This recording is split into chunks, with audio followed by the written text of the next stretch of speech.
إن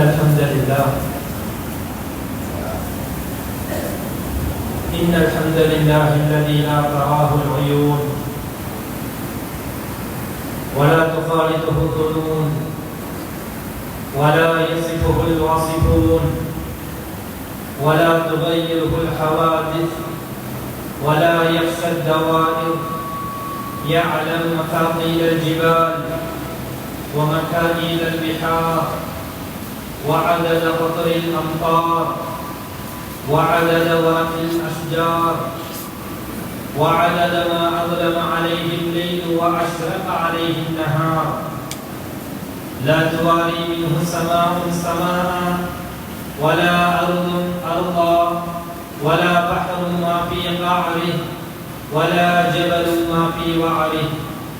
والصلاة والسلام على سيدنا وحبيبنا وشفيعنا محمد بن عبد الله المصطفى المختار الذي أضاء القلوب بلوامع الأنوار، وعلى آله وصحبه الذين اجتهدوا في مرضاته بالعشي والإبكار وجميع آناء الليل والنهار، وعلى من تبعهم بإحسان إلى فناء هذه الدار من العلماء والشهداء والصالحين والأخيار.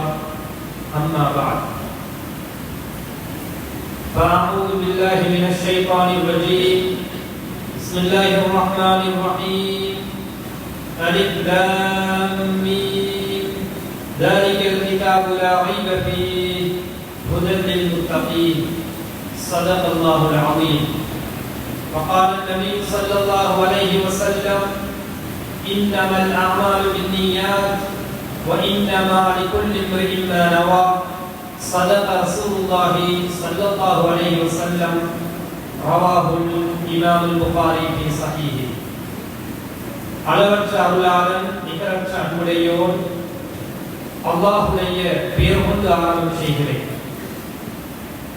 இந்த அகிலங்கள் அனைத்தையும் படைத்து பரிபாலிக்கக்கூடிய வல்ல நாயன் அல்லாஹ் ஒருவனுக்கு அழைத்த போலும் குறித்தாகட்டும்.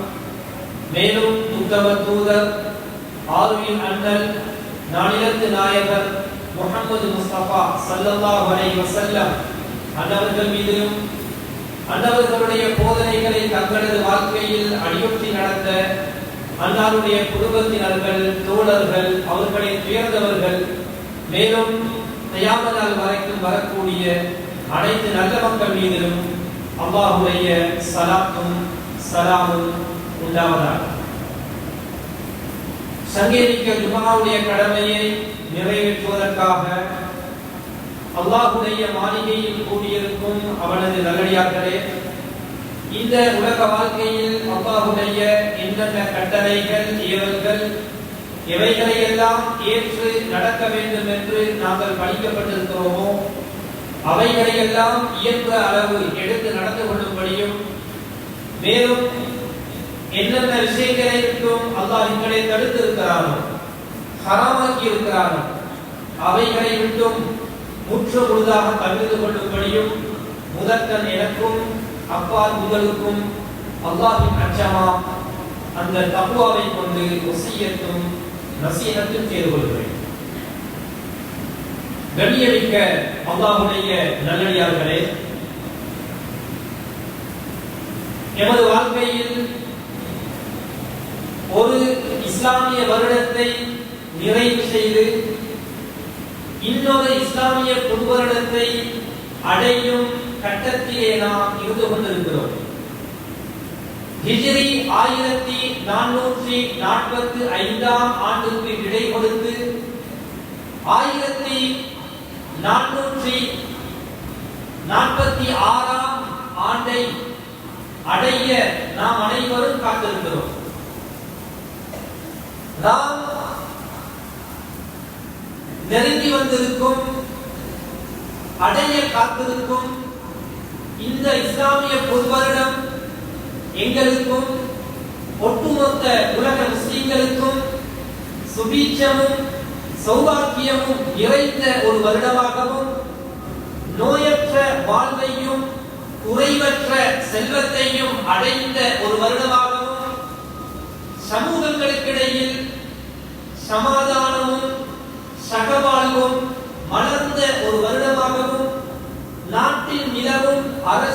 பொருளாதார நெருக்கடிகள் மறைந்த ஒரு வருடமாகவும் கடந்த அரை நூற்றாண்டு காலத்திற்கும் மேலாக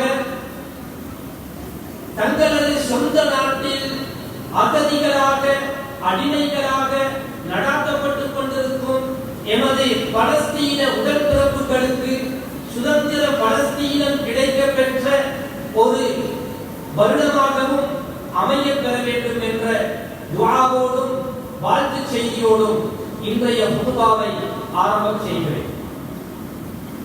கண்ணியமிக்க அல்லாஹ்வுடைய நல்லடியார்களே, நாம் அடையும் ஒவ்வொரு இஸ்லாமிய புது வருடமும் எனக்கு மிக முக்கியமானது ஒரு செய்தியை சொல்லிக் கொண்டிருக்கிறது.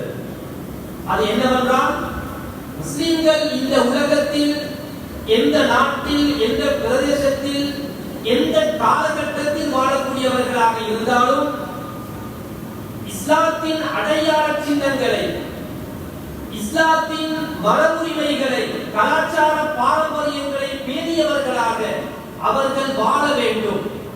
கால மாற்றங்களுக்கு ஏற்ற வகையில், பிரதேச மாற்றங்களுக்கு ஏற்ற வகையில் முஸ்லிம்கள் தங்களது தனித்துவ அடையாளங்களை, அவர்களது கலாச்சார பாரம்பரியங்களை, மரபுரிமைகளை விட்டுக் கொடுத்து விடக் கூடாது என்ற மிக முக்கியமான ஒரு செய்தியை ஒவ்வொரு இஸ்லாமிய புது வருடத்தின் ஆரம்பமும் எனக்கு சொல்லிக் கொண்டிருக்கிறது. எப்படி என்றால், ரசூலுல்லாஹி ஸல்லல்லாஹு அலைஹி வஸல்லம் அன்னவர்கள் 13 வருடங்களாக மக்காவில் வாழ்ந்துவிட்டு மதீனாவை நோக்கி எப்பொழுது அவர்களது அற்புதங்கள் நிறைந்த, சாதனைகள் நிறைந்த ஹிஜ்ரத் என்ற பயணத்தை மேற்கொண்டு போனார்களோ, அந்த ஹிஜ்ரத் என்ற அற்புதமான சாதனை பயணத்தை அடிப்படையாக வைத்துதான் இஸ்லாமிய நாகரிகத்தில் வருடம் கணக்கெடுக்கப்பட ஆரம்பித்தது. ரசூலுல்லாஹி ஸல்லல்லாஹு அலைஹி வஸல்லம் அன்னவர்களுடைய காலத்தில் காலத்தை பார்ப்பதற்காக, காலத்தை கணக்கெடுப்பதற்காக மாதத்தின் பெயர்கள் காணப்பட்டது. முஹர்ரம், சஃபர் என்ற அரேபிய மாதங்கள் ஜாஹிலியத்துடைய காலத்திலும் நபி அவர்களுடைய காலத்திலும் காணப்பட்டது. அதே போன்று ஒவ்வொரு பிறை மாதத்தின் அடிப்படையிலும் முதலாம் திகதி, இரண்டாம் திகதி என்று பிறைகளின் அடிப்படையில் நாட்களை கணக்கெடுக்கும் முறையும் ஜாஹிலியத்திலும் நபி அவர்களுடைய காலத்திலும் காணப்பட்டது. ஆனால் வருடத்தை கணக்கெடுப்பதற்கான ஒரு முறை ஜாஹிலியத்துடைய காலத்திலோ நபி அவர்களுடைய காலத்திலோ ஒவ்வொரு வருடத்தையும் கணக்கெடுப்பதற்கான அடையாளம் காணப்படவில்லை. ஜாஹிலியத்துடைய காலத்தில், இஸ்லாத்திற்கு முற்பட்ட காலத்தில் நடந்த மிக முக்கியமான பயங்கரமான முழு அரபு நாட்டையும் உலுக்கிய விடயங்களை வைத்துத்தான், நிகழ்வுகளை வைத்துத்தான் அவர்கள் வருடத்தை கணக்கெடுக்கக்கூடியவர்களாக இருந்தார்கள். நாங்கள் 4-5 வயது பிள்ளைகளாக இருந்த நேரம் குர்ஆன் மதரசாவிலே எங்களுக்கு சொல்லித் தந்தார்கள், நபி அவர்கள் யானை ஆண்டிலே பிறந்தார்கள். நபி அவர்கள் ஆமுல் ஃபீல், யானை ஆண்டிலே பிறந்தார்கள். யானை ஆண்டு என்பது யமன் பிரதேசத்தில் இருந்து அபரஹா என்ற ஒரு மன்னன் யானை படையோடு காபாவை அழிப்பதற்காக வந்தான். அந்த மிக பயங்கரமான நிகழ்வு நடந்த வருடத்தை தான் யானை வருடம், யானை ஆண்டு என்று வரலாறு குறிப்பிடுகிறது. இஸ்லாத்துக்கு முற்பட்ட காலத்தில் அரபிகள் தங்களது விடயங்களை அவர்கள் அடையாளப்படுத்துவதற்காக, வருடத்தை கணக்கெடுப்பதற்காக இந்த யானை நிகழ்வை அடிப்படையாக வைத்தார்கள். யானை நிகழ்வு நடந்து 2 வருடங்களுக்கு பின்னர், 5 வருடங்களுக்கு பின்னர், 10 வருடங்களுக்கு முன்னர் என்று அந்த யானை நிகழ்வை மையப்படுத்தித்தான் வருடத்தை கணக்கெடுக்கக்கூடியவர்களாக இருந்தார்கள். எமது சமூகத்தில் ஒரு வழக்கம் இருக்கிறது. நாங்கள் வருடம் மறந்துவிட்டால் சுனாமி வருடத்திற்கு முன்பதாக, கொரோனா வருடத்திற்கு பின்னதாக என்று முக்கியமான நிகழ்வுகளை அடிப்படையாக வைத்து வருடத்தை, காலத்தை அடையாளப்படுத்தும் வழக்கம் எமது சமூகத்திலும் காணப்படுகிறது. இப்படித்தான் நபி அவர்களுடைய காலத்திலும் ஹஜ்ரத் அபூபக்கருடைய காலத்திலும் ஹஜ்ரத் உமர் அவர்களுடைய ஆட்சி காலத்தில் 2.5-3 வருடங்கள் வரைக்கும் வருடம் கணக்கெடுக்கப்பட்டு வந்தது. ஹஜ்ரத் உமர் அவர்களுடைய ஆட்சி காலத்தில் இஸ்லாமிய சாம்ராஜ்யம் அரபு நாட்டின் எல்லை கோடுகளையும் தாண்டி ரோம, பாரசீக, எகிப்திய நாடுகளையும் உள்ளடக்கிக் கொண்ட மிக பரந்த விரிந்த பரப்பளவை கொண்ட ஒரு சாம்ராஜ்யமாக இஸ்லாமிய சாம்ராஜ்யம் மாற்றம் அடைகிறது. தூரமான நாடுகளில் இருந்து ஆளுநர்கள் கடிதங்களை அனுப்புவார்கள். அதற்கு உமர் அந்த கடிதங்களுக்கு பதில் எழுதுவார்கள். ஒரு தடவை ஹஜ்ரத் அபூ மூஸா அல்-அஷ்அரி ரலியல்லாஹு அன்ஹு அவர்கள் கூஃபா பஸ்ரா பிரதேசத்திலே இருந்து அங்கே ஆளுநராக இருந்தவர்கள், ஈராக்கிலே ஆளுநராக இருந்தவர்கள். ஹஜ்ரத் அபூ மூஸா அல்-அஷ்அரி கடிதம் எழுதுகிறார்கள், அமீருல் முஃமினீன் அவர்களே, நீங்கள் மாதத்தை குறிப்பிட்டு கடிதம் எழுதுகிறீர்கள். ஷஅபான் மாதம், ரமலான் மாதம், முஹர்ரம் மாதம் என்று நீங்கள் மாதத்தை குறிப்பிட்டு கடிதம் எழுதுகிறீர்கள். மதீனாவில் இருந்து ஈராக் வரைக்கும் கடிதம் வந்து சேர்வதற்கு பல மாதங்கள் எடுக்கின்றன. அந்த கடிதம் வரும் பொழுது வந்து சேர்ந்ததன் பின்னர் எந்த முஹர்ரம், இந்த முஹர்ரமா சென்ற முஹர்ரமா, இந்த ஷாபானா சென்ற ஷாபானா என்ற தடுமாற்றம் எங்களுக்கு ஏற்படுகிறது. எனவே வருடத்தையும் அடையாளப்படுத்தினால் மிக பொருத்தமாக இருக்கும். ரோமானியர்கள், பாரசீகர்கள் தங்களுடைய நாட்டை நடத்துவதற்காக அரச விவகாரங்களுக்கு கூட வருடத்தை கணக்கெடுக்கும் முறை அவர்களிடத்திலே காணப்படுகிறது. எனவே இஸ்லாமிய நாகரிகத்தின் அடிப்படையில் நாங்களும் வருடத்தை கணக்கெடுப்பதற்கான ஒரு முறையை அறிமுகம் செய்ய வேண்டும் என்ற மஷூரா முன்வைக்கப்படுகிறது. அதே போன்று ஹஜ்ரத் உமர் அவர்களுடைய மஜ்லிஸுக்கு ஒரு வழக்கு வருகிறது. 2 முஸ்லிம்களுக்கு இடையில் கடன் கொடுக்கல் வாங்கல் ஏற்பட்ட ஒரு பிரச்சனை. அந்த கடன் உடன்படிக்கை பத்திரத்தில் எழுதப்பட்டிருந்தது, நான் ஷாபான் மாதத்தில் உங்களுக்கான கடனை திரும்ப தருகிறேன். ஹஜ்ரத் உமர் அவர்களுடைய மஜ்லிஸுக்கு வழக்கு விசாரணைக்கு வருகிறது. ஹஜ்ரத் உமர் அவர்களிடத்தில் ஒருவர் சொன்னார், அமீருல் முஃமினீன், ஷாபான் என்றுதான் குறிப்பிடப்பட்டிருக்கிறது, இந்த ஷாபானா சென்ற ஷாபானா அடுத்து வரும் ஷாபானா என்று வருடம் குறிப்பிடப்படவில்லையே என்று வாதி தன்னுடைய கருத்தை முன்வைக்கிறார். இதனை பார்த்த ஹஜ்ரத் உமர் அவர்கள், உண்மைதான், வருடத்தை நாங்கள் கணக்கெடுக்காமல் இருந்தால் இது போன்ற பிரச்சனைகள் தனிநபர் வாழ்க்கையிலும் சமூக வாழ்க்கையிலும் எமது அரசியல் விவகாரங்களிலும் கூட மிக பயங்கரமான பின்விளைவுகளுக்கு முகம் கொடுக்க வேண்டி வரும் என்ற அடிப்படையில் ஹஜ்ரத் உமர் அவர்கள் சஹாபாக்களை ஒன்று கூட்டி ஒரு மஷூரா செய்கிறார்கள். முஸ்லிம்கள் என்ற வகையில் மிக பரந்து விரிந்த ஒரு சாம்ராஜ்யத்திற்கு சொந்தக்காரர்கள் என்ற வகையில் நாங்களும் வருடத்தை கணக்கெடுக்க வேண்டும், என்ன செய்யலாம் என்று ஹஜ்ரத் உமர் அவர்கள் மஷூரா கேட்கிறார்கள். அந்த நேரத்தில் சஹாபாக்கள் ஒரு சிலர் சொன்னார்கள், அமீருல் முஃமினீன், நபி அவர்கள் பிறந்த வருடத்தை முதல் வருடமாக கழிக்கலாம், நபித்துவம் கொடுக்கப்பட்ட வருடத்தை முதல் வருடமாக கழிக்கலாம், நபி அவர்கள் மரணித்த வருடத்தை முதல் வருடமாக கழிக்கலாம். இப்படி பல வகையான கருத்துக்கள் முன்வைக்கப்பட்டன. ஹஜ்ரத் அலி ரலியல்லாஹு அன்ஹு அவர்கள் குறிப்பிட்டார்கள், அமீருல் முஃமினீன், நபி அவர்கள் மக்காவில் இருந்து மதீனாவுக்கு சென்ற நிகழ்வுதான் இந்த உலகில் இஸ்லாம் வாழ்வதா சாவதா என்ற கேள்விக்கு ஆணித்தரமான பதில் சொன்னது ஹிஜ்ரத்துடைய பயணம்தான். வஹியல்லதி ஃபர்ரகத் பைனல் ஹக்கி வல் பாத்தில், இந்த உலகில் இஸ்லாம் நிலைத்திருப்பதா அழிந்து போவதா என்ற மிக இக்கட்டான ஒரு காலகட்டத்தில் இஸ்லாத்தை நிலைநிறுத்தியது, இஸ்லாத்துக்கென்ற ஒரு சாம்ராஜ்ய கடவை கட்டியெழுப்பியது ஹிஜ்ரத்துடைய பயணம்தான். எனவே அந்த பயணத்தை நாங்கள் அடிப்படையாக வைத்து அந்த பயணம் மேற்கொள்ளப்பட்ட வருடத்தை முதல் வருடமாக கணக்கிட்டு நாங்கள் வருடத்தை கணக்கிட வேண்டும் என்ற மஷூரா முன்மொழியப்பட்டது. எனவே ஹஜ்ரத் உமர் ரலியல்லாஹு அன்ஹு அவர்கள், இது சரியானதுதான், ஹிஜ்ரத்துடைய பயணம் மேற்கொள்ளப்பட்ட வருடத்தை முதல் வருடமாக நாங்கள் வைத்து காலத்தை வருடத்தை கணக்கெடுக்க வேண்டும் என்ற ஹிஜ்ரி நாட்காட்டி முறையை, வருட கணக்கெடுப்பு முறையை ஹஜ்ரத் உமர் ரலியல்லாஹு அன்ஹு அவர்கள் அறிமுகம் செய்கிறார்.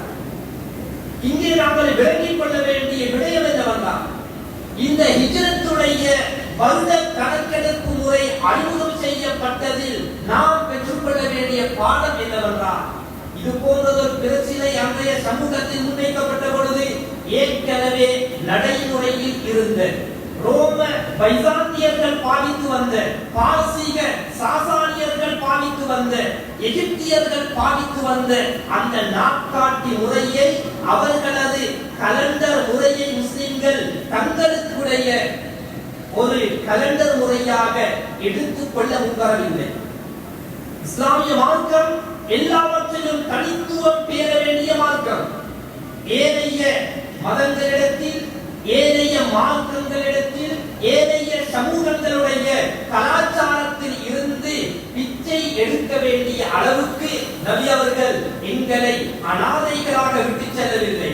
இஸ்லாமிய மார்க்கம் தன்னுடைய அடிப்படை கோட்பாடுகளிலும், வணக்க வழிபாடுகளிலும், கலாச்சார பாரம்பரியங்களிலும் தனித்துவம் பேணுவதை போன்று வருடத்தை கணக்கெடுக்கும்.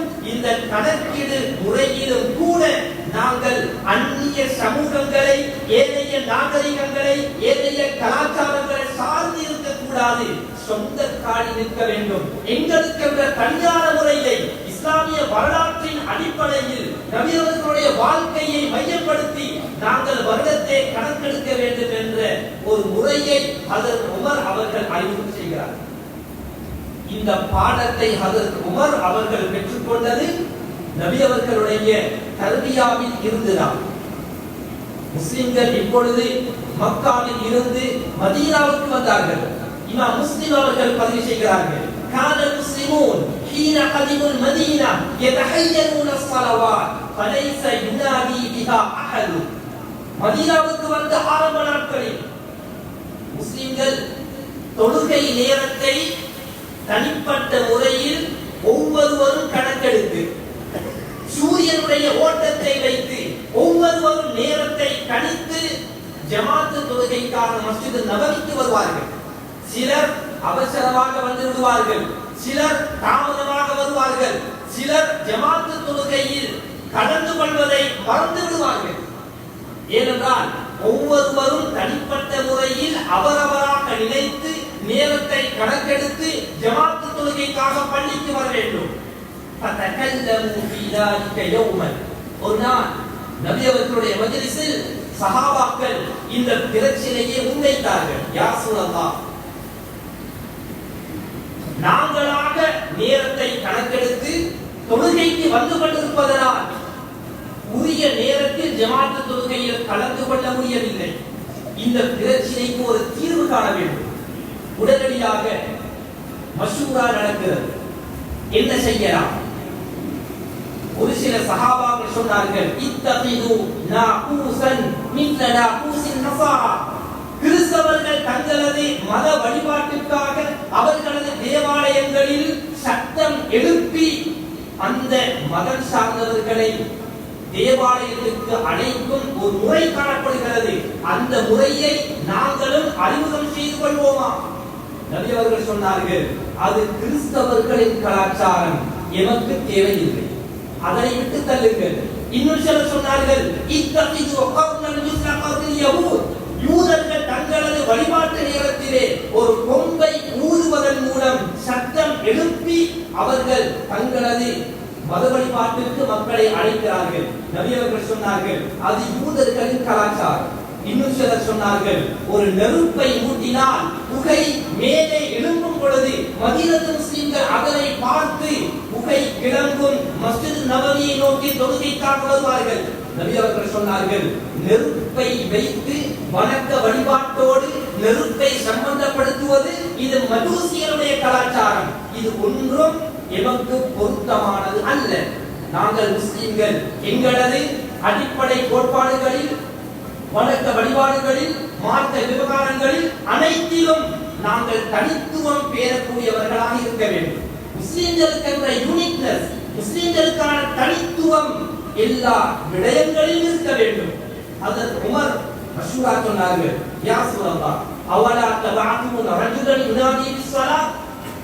சத்தமாக மக்களை தொழுகைக்கு அழைக்கும் ஒரு அழைப்பாளரை அனுப்பி ஒரு பிரகடனத்தின் மூலம் தொழுகை நேர நுழைந்ததை நாங்கள் அறிவித்தால் என்ன?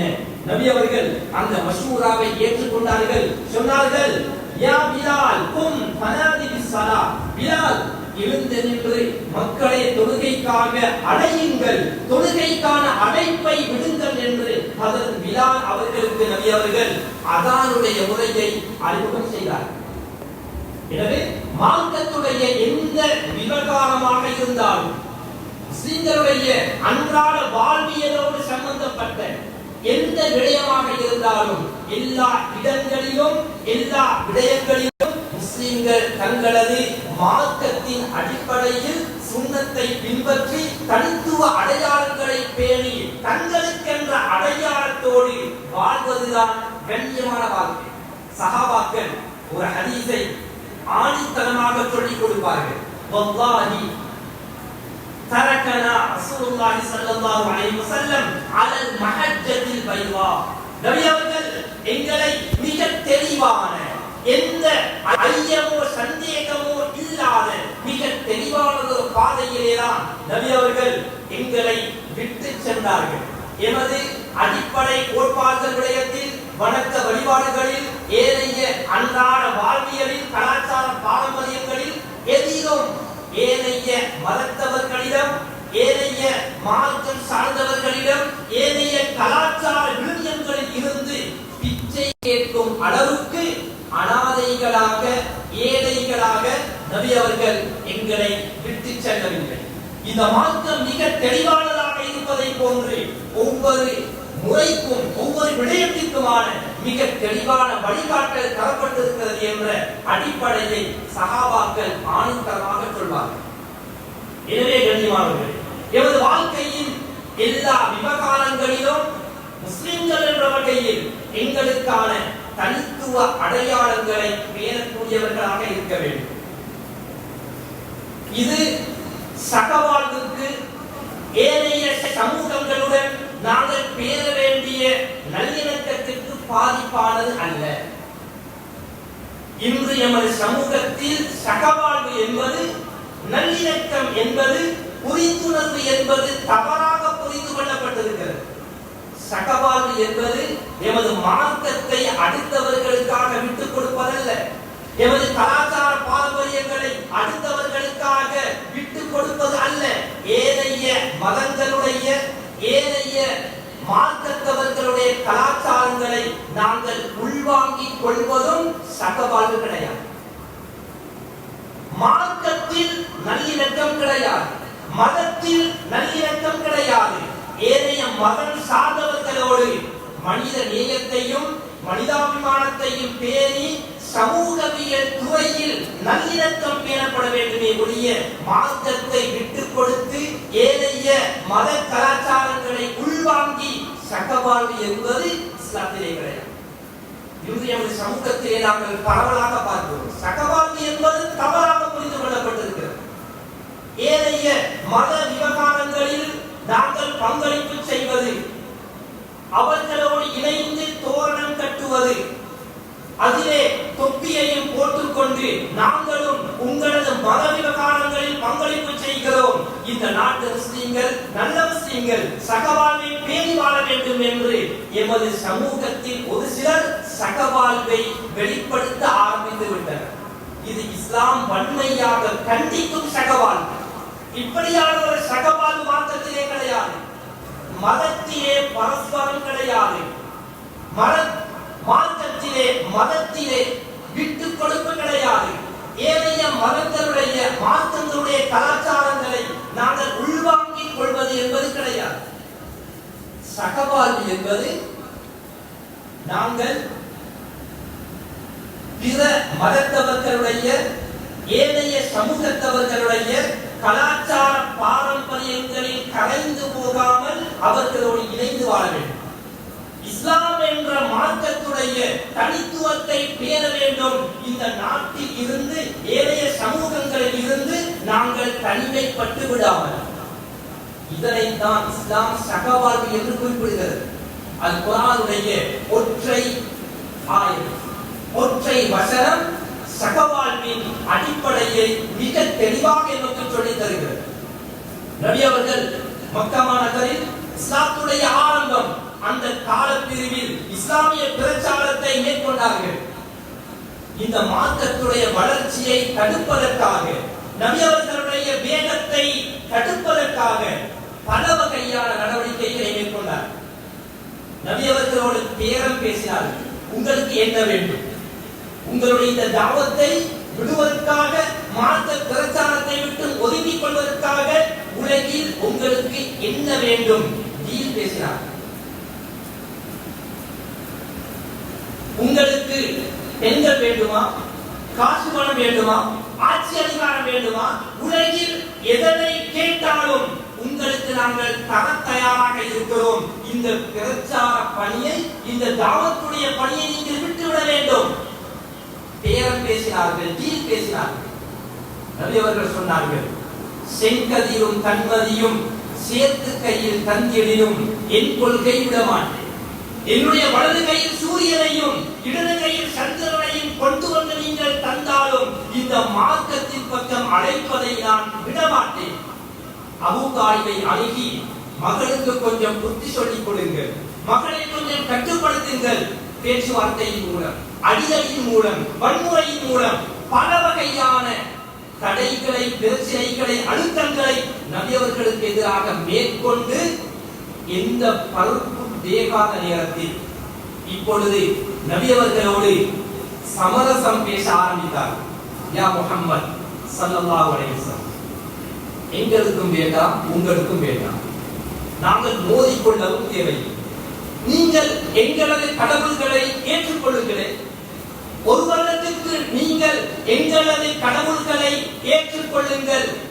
அடுத்த வருடம் ஏக இறைவனான அல்லாஹ்வை மாத்திரம், இந்த சிர்க்கை விட்டும் குஃப்ரை விட்டும் நாங்கள் ஏகத்துவத்தை ஏற்றுக்கொள்கிறோம். அடுத்த வருடம் சிர்க்கிலே இருப்போம். ஒரு வருடம் சிர்க்கில், ஒரு வருடம் ஏகத்துவத்தில், ஒரு வருடம் பன்மைத்துவத்தில், ஒரு வருடம் ஏகத்துவத்தில் சமரச மார்க்கத்திலே செய்து கொள்வோம் என்ற ஒரு டீல் பேசினார்கள், ஒரு கோரிக்கை முன்வைத்தார்கள். உடனே அல்லாஹ் சூராவை இறக்குகிறார். குல், நபியே நீங்கள் சொல்லுங்கள், யா அய்யுஹல் காஃபிரூன். இந்த சூராவின் இறுதியில் முஸ்லிம்களும் ஏனைய சமயத்தவர்களும் ஏனைய மார்க்கத்தவர்களும் சகவாழ்வை எப்படி பேர வேண்டும், நல்லிணக்கம் என்றால் என்ன, சமரசம் என்றால் என்ன, ஒற்றுமை என்றால் என்ன? அல் குர்ஆன் சொன்னது, லகும் தீனுக்கும் வலிய தீன். உங்களுடைய மார்க்க விவகாரங்களில் நாங்கள் தலையிட மாட்டோம், விரும்பிய மாதிரி செய்து கொள்ளுங்கள். எங்களது மார்க்க விவகாரங்களில் நீங்கள் தலையிட வேண்டாம், எங்களது மார்க்கத்தை நாங்கள் பின்பற்றி வாழ்வோம். இதுதான் சக வாழ்க்கை, இதுதான் நல்லிணக்கம் என்பது. இதற்கு மாற்றமாக உங்களது மார்க்கத்தின் ஒரு சில கொள்கைகளை, வழிபாட்டு முறைகளை, கலாச்சார பாரம்பரியங்களை, நடைமுறைகளை நாங்கள் ஏற்றுக்கொள்கிறோம். உங்களை சந்தோஷப்படுத்துவதற்காக இந்த நாட்டு முஸ்லிம்கள் நல்ல முஸ்லிம்கள், ஒழுக்கமான முஸ்லிம்கள், நாகரிகமான முஸ்லிம்கள், மத நல்லிணக்கம் பேரக்கூடிய முஸ்லிம்கள் என்பதற்காக எமது மார்க்கத்தின் ஒரு சில கொள்கைகளை நாங்கள் விட்டு தரவும் மாட்டோம். உங்களது மார்க்கத்தின் விடயங்களில் நாங்கள் நேரடியாக பங்கு கொள்ள மாட்டோம், எமது மார்க்கத்தை விட்டுக் கொடுக்கவும் மாட்டோம். இதுதான் சகவாழ்க்கை என்பது. இது மோதல் அல்ல, இது சண்டை அல்ல, இது இனவாதம் அல்ல. இஸ்லாம் நமக்கு சொல்லக்கூடிய அடிப்படைகளில் ஒன்று. அல் குர்ஆன் ஏனைய சமூகத்தவர்களோடு நல்லிணக்கத்தை பேணி வாழச் சொல்லக்கூடிய மார்க்கம், ஒற்றுமையோடு, நல்லிணக்கத்தோடு, சகவாழ்வோடு, புரிந்துணர்வோடு வாழச் சொல்லக்கூடிய மார்க்கம். லா யன்ஹாகுமுல்லாஹு அனில்லதீன லம் யுகாத்திலுக்கும் ஃபித்தீன் வலம் யுக்ரிஜூக்கும் மின் தியாரிக்கும் அன் தபர்ரூஹும் வ துக்ஸிது இலைஹிம். பிற மதத்தவர்களுக்கு நீங்கள் நன்மை செய்வது, அவர்களை அரவணைப்பது, நேர்மையாக, நியாயமாக, மனிதாபிமானத்தை பேணி நடந்து கொள்வதை அல்லாஹ் உங்களுக்கு தடுக்கவில்லை. சமூகவிய வாழ்க்கையில் அவர்களோடு இணைந்து வாழலாம், ஆனால் மார்க்கத்தில் நல்லிணக்கம் கிடையாது. மார்க்கத்தில் விட்டுக் கொடுப்பு கிடையாது. உங்களது மார்க்கத்தை உள்வாங்கிக் கொள்வது, மார்க்கத்தில் சமரசம் என்பது இஸ்லாத்திலே கிடையாது என்ற விடயத்தில் முஸ்லிம்கள் மிக தெளிவாக இருக்க வேண்டும். இன்று சகவாழ்வு என்பது நிறைய இடங்களில் தவறாக புரிந்து கொள்ளப்பட்டிருக்கிறது. இந்த நாட்டில் பெரும்பான்மை சமூகத்தவரிடம், பாதுகாப்பு துறையினரிடம், அந்நிய மத தலைவர்களிடம் எங்களை நல்லவர்களாக காட்டிக் கொள்வதற்காக அவர்களது மார்க்க விவகாரங்களில், மத சடங்குகளில் நேரடியாக கலந்து கொள்வது சிறுக்கை ஆதரிப்பதாக ஒரு வகையில் அமைந்துவிடும் அபாயம் காணப்படுகிறது. மிக தெளிவாக சொல்லிவிடலாம், இது உங்களது மார்க்க விவகாரம். உங்களுக்கு கடன் வேண்டுமா, திருப்பி தர வேண்டாம், 1 லட்சம் வேண்டும் என்றாலும் தருகிறேன். நானும் நீங்களும் இணக்கமாக வாழ்வோம், ஒற்றுமையாக வாழ்வோம், சமாதானத்தோடு வாழ்வோம். அதற்காக மார்க்கத்தை விட்டுக் கொடுக்க மாட்டேன், உங்களது மார்க்கத்தை நான் உள்வாங்கவும் மாட்டேன் என்ற அடிப்படையில் முஸ்லிம்கள் தெளிவாக இருக்க வேண்டும். இஸ்லாம் சொல்லக்கூடிய நல்லிணக்கம் என்பது இதுதான். ஒவ்வொரு இஸ்லாமிய புதுவரிடமும் இந்த தனித்துவம் பேண வேண்டும் என்ற அடிப்படையை எங்களுக்கு சொல்லித் தருகிறது. நபி அவர்கள் விரும்பி இருந்தால் ஏன் கஷ்டப்பட வேண்டும்?